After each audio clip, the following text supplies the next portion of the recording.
That night, I felt more alone than ever. What happened next would not only shatter my marriage but also leave me questioning my own sanity. I couldn't explain it, how everything I knew about myself, about my life, could unravel in just one moment. That one decision changed everything, and in the end, I was left wondering, was any of it real? A loyal companion, a broken marriage, and a shocking discovery that left me questioning everything I thought I knew. The kind of revelation that changes how you see the world, and the people you love. This is my story, and it's one I never thought I'd have to tell. I married Daniel 5 years ago. We were happy, at least, I thought we were. I remember our wedding day like it was yesterday. The way he looked at me, with so much love in his eyes. We had that perfect chemistry, the kind everyone talks about, the kind where it felt like we were in sync without saying a word. We made each other laugh, supported each other's dreams, and built a life I thought was unshakable.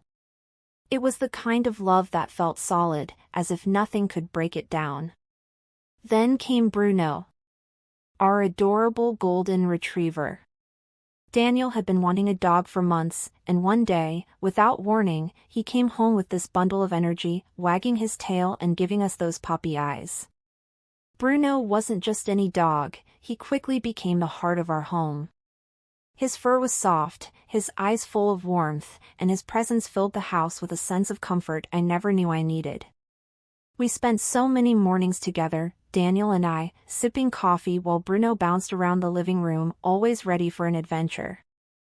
I'd watch them play fetch in the backyard, Bruno's tail wagging furiously, Daniel laughing in a way that made everything seem perfect. At night, the three of us would curl up on the couch.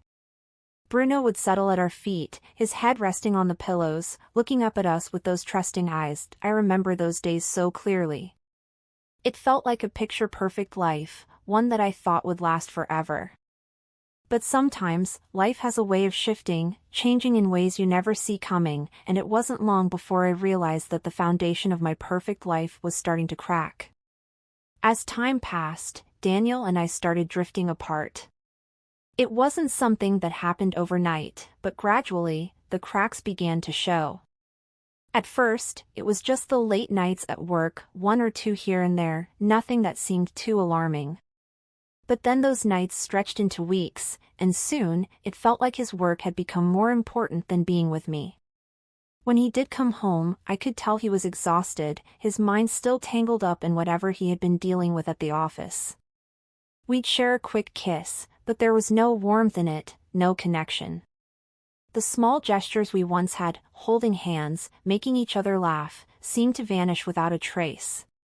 The silence between us grew louder. We'd sit at the dinner table, and I'd try to make conversation, but he'd barely respond, too distracted by his phone or his thoughts. I'd watch him, trying to find the man I once knew in the distant look in his eyes, but he felt like a stranger. He would apologize when I told him I missed him, but it always felt empty, like he was saying the words because he knew he had to, not because he truly meant them.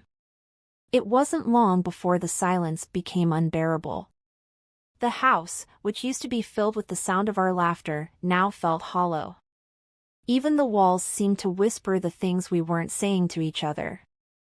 I began to retreat into my own world, trying to fill the emptiness with something, anything, that could make me feel less alone.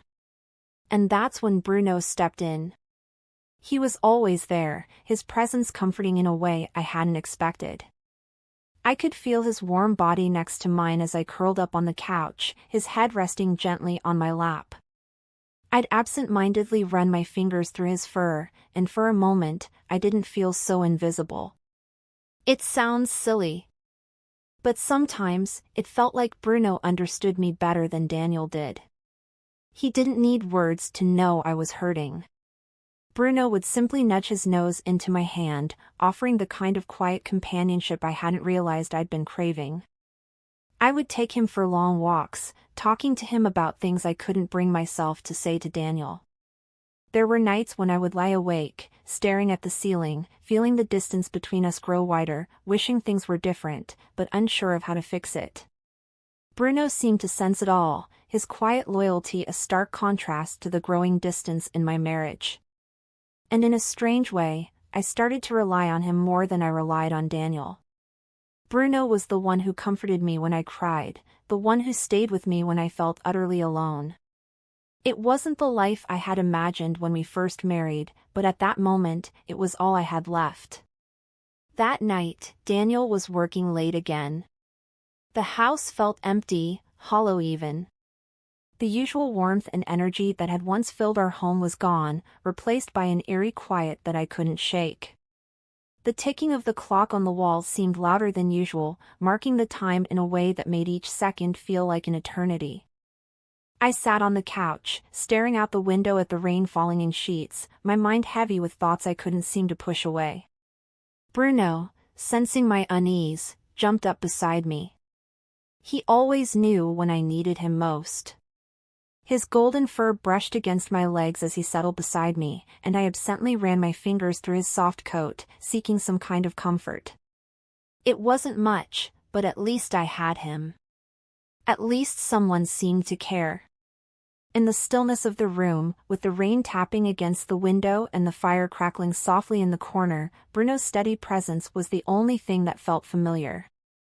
I poured myself a glass of wine, hoping the warm liquid would ease the tightness in my chest. The loneliness was overwhelming.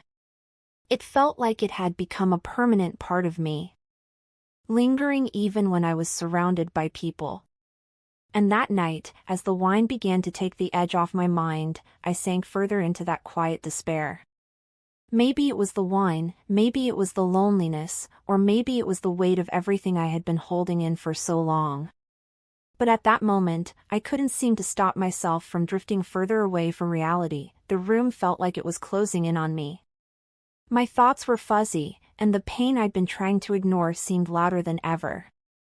My hand rested on Bruno's back, and I felt an odd sense of connection, something that, in my fragile state, made me feel just a little bit less invisible.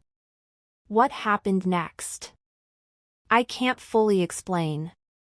I wasn't thinking clearly. My emotions were a tangled mess, and I was so lost in the moment, I didn't realize the gravity of what I was doing. It's like I stepped outside myself, unable to stop whatever was happening. There was something in the air that night, something that made everything feel too heavy, too close. I wish I could say I stopped myself, but I didn't.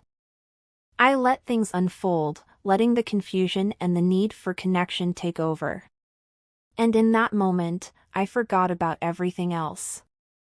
I forgot about Daniel, about the life we had built, and even about myself. But the next morning, when I woke up, the reality hit me hard. I couldn't take it back.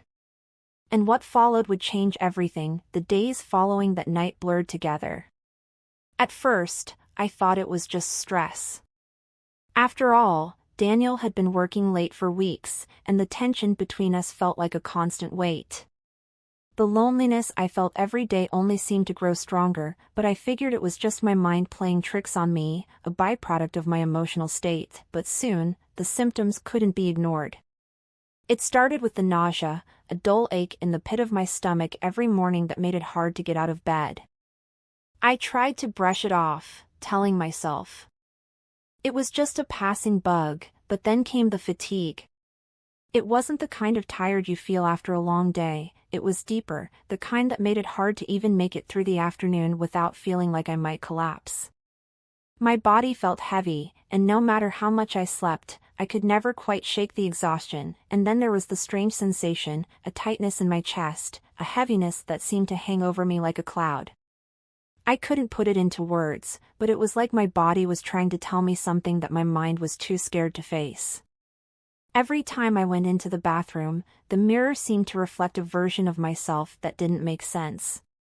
Something was off, and I couldn't ignore it anymore. One evening, as I sat staring at the calendar on the wall, my mind raced. I counted the days, and with each tick of the clock, the realization hit me harder and harder. I could feel my pulse quicken, my thoughts spinning in circles. I had missed a period. I didn't want to admit it to myself, but I couldn't deny it any longer. Without thinking, I walked to the bathroom, my hands shaking slightly as I grabbed the pregnancy test from the drawer. I didn't know why I was even doing it. I hadn't been with Daniel in months, our intimacy long gone. But the nagging feeling in the back of my mind urged me to take the test, as if it would somehow explain what was happening to my body. I followed the instructions mechanically, my heart pounding as I waited for the results. Time seemed to slow, the seconds stretching into what felt like an eternity. When the test was finally done, I stared at it in disbelief, the little window showing 2 solid pink lines. For a moment, I couldn't breathe. My mind went blank. I stared at the test, hoping, no, praying, that I was seeing things, that it was a mistake. But no matter how hard I tried to convince myself, the truth was staring back at me. I was pregnant. I sank to the floor, my back against the cold tiles of the bathroom, the reality crashing down around me. How could this be? Daniel and I hadn't been close, hadn't shared a single moment of intimacy in what felt like forever. I tried to remember the last time we had been together, but my mind was foggy, the distance between us growing by the day. Yet somehow, against all odds, I was holding a pregnancy test that confirmed what I couldn't believe. My hands trembled as I placed the test on the sink. The world seemed to spin, the room closing in on me. I didn't know how to process it. I didn't know what this meant for my marriage, for everything I thought I understood about myself. But one thing was clear, nothing would ever be the same again. When I told Daniel, he laughed at first, like it was some kind of joke, like I was telling him a ridiculous story. I remember standing there, holding the pregnancy test in my hands, my heart racing as I tried to find the words to explain. But when I said it, "I'm pregnant," he just laughed, shaking his head like I had lost my mind. At first, I felt a glimmer of hope that maybe he thought it was a mistake, maybe he didn't understand. But then his laughter slowly faded, and his face twisted into something darker. His eyes narrowed, and the smile that had once felt so comforting turned into something cold and unrecognizable. "What are you saying?" he snapped, his voice rising. "Are you telling me you think Bruno is the father? Are you actually suggesting that?" I felt my stomach twist as his words hit me. I couldn't believe what I was hearing.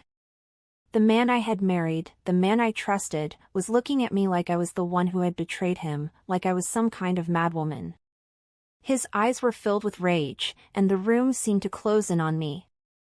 "I don't know how this happened," I said, my voice shaking, the words coming out in a frantic rush. "I swear, I don't remember. You've got to be kidding me," he spat, his face flushed with anger. "Do you think I'm an idiot? You think I'm just going to buy some crazy story?" I took a step back, his words slicing through me like a knife. The pain in his voice, the disbelief, the way he looked at me like I was completely out of my mind, it hit harder than anything I had ever felt before. And for a moment, I wondered if he was right. Maybe I was insane. Maybe everything had become so tangled, so blurred, that I couldn't even trust my own mind. "How could you do this?" he shouted, pacing back and forth, his hands running through his hair in frustration. "How could you betray me like this?" The room felt like it was spinning, and I could barely catch my breath. I wanted to explain, to tell him that this wasn't what I meant, that I didn't even understand how it happened, but his words kept cutting me off. His anger was so overwhelming, so intense, that I didn't know how to respond, and honestly, I couldn't blame him. I knew how crazy it all sounded.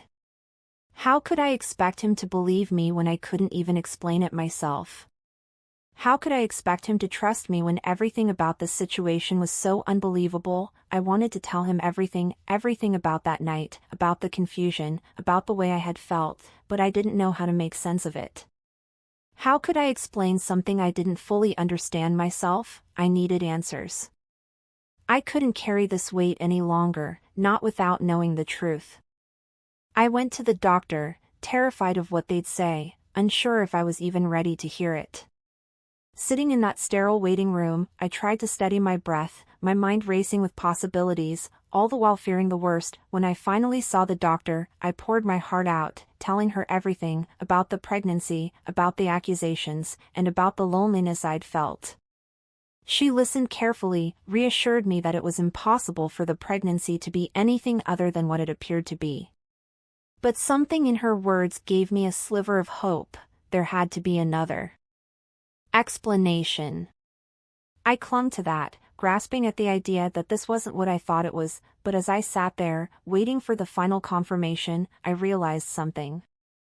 The doctor didn't give me the clarity I was hoping for. Instead, she confirmed the truth I had been too afraid to face: the baby was Daniel's. That one night we had shared months ago, when everything felt like it was falling apart, had led to this. The moment I left the doctor's office, I knew things would never be the same. I had hoped that the truth would bring us closer, that it would somehow heal the rift between Daniel and me. I wanted to explain, to tell him that it hadn't been some calculated act, but a moment of vulnerability, a mistake. But by then, it was too late. When I came home, Daniel was already gone. He had packed his bags, his things scattered around the living room like he was preparing to leave for good. He barely looked at me, his face twisted with frustration and anger. "I can't do this," he said, his voice flat, devoid of any emotion. "I don't know who you are anymore." With those words, my world came crashing down. The life I had known, the marriage I had thought was strong, was over. The damage to my relationship was irreversible. And despite the truth being out in the open, it was too little, too late to fix what had been broken. I stood there, motionless, as he walked out of my life. Life is messy, complicated, and sometimes absurd. It feels like everything that has happened to me, everything that led to this point, could have been avoided if I had just been honest with myself. I lost my husband, my partner, because of my own insecurities and fears. I let my loneliness drive me to a place where I couldn't see clearly. Instead of seeking connection with Daniel, I unknowingly pushed him further away, all because I was too afraid to face the truth of my own emotions. Bruno was just a dog, a loyal companion who didn't deserve to be caught in my brokenness. He was offering comfort when I felt abandoned. But in the end, he was just an innocent part of my life, a symbol of my need for connection. I never meant for any of this to happen, but sometimes, life takes us down paths we never intended to walk. If I've learned one thing through all of this, it's this: when love feels lost, sometimes we need to look within ourselves to find it again. We often search for answers in the wrong places, trying to fill the emptiness with things or people that can't give us what we need. In the end, it's not about fixing others or waiting for them to fix us, it's about learning to heal ourselves first. And while I may have lost something precious, I know that this journey has shown me where I need to focus: on finding peace within, on rebuilding what's been broken, and on forgiving myself. Because only then can I move forward, and maybe, just maybe, start anew. Thank you for listening to my story. Have you ever let fear or loneliness lead you down a path you never expected? Have you found yourself in a situation where your emotions and insecurities clouded your judgment? Share your thoughts below. I'd love to hear your stories and connect with you on this journey. If this story resonated with you, don't forget to like, share, and subscribe for more unforgettable stories. I'm here to share real, raw moments with you, and I can't wait for you to join me for the next one. Thank you for being part of this story.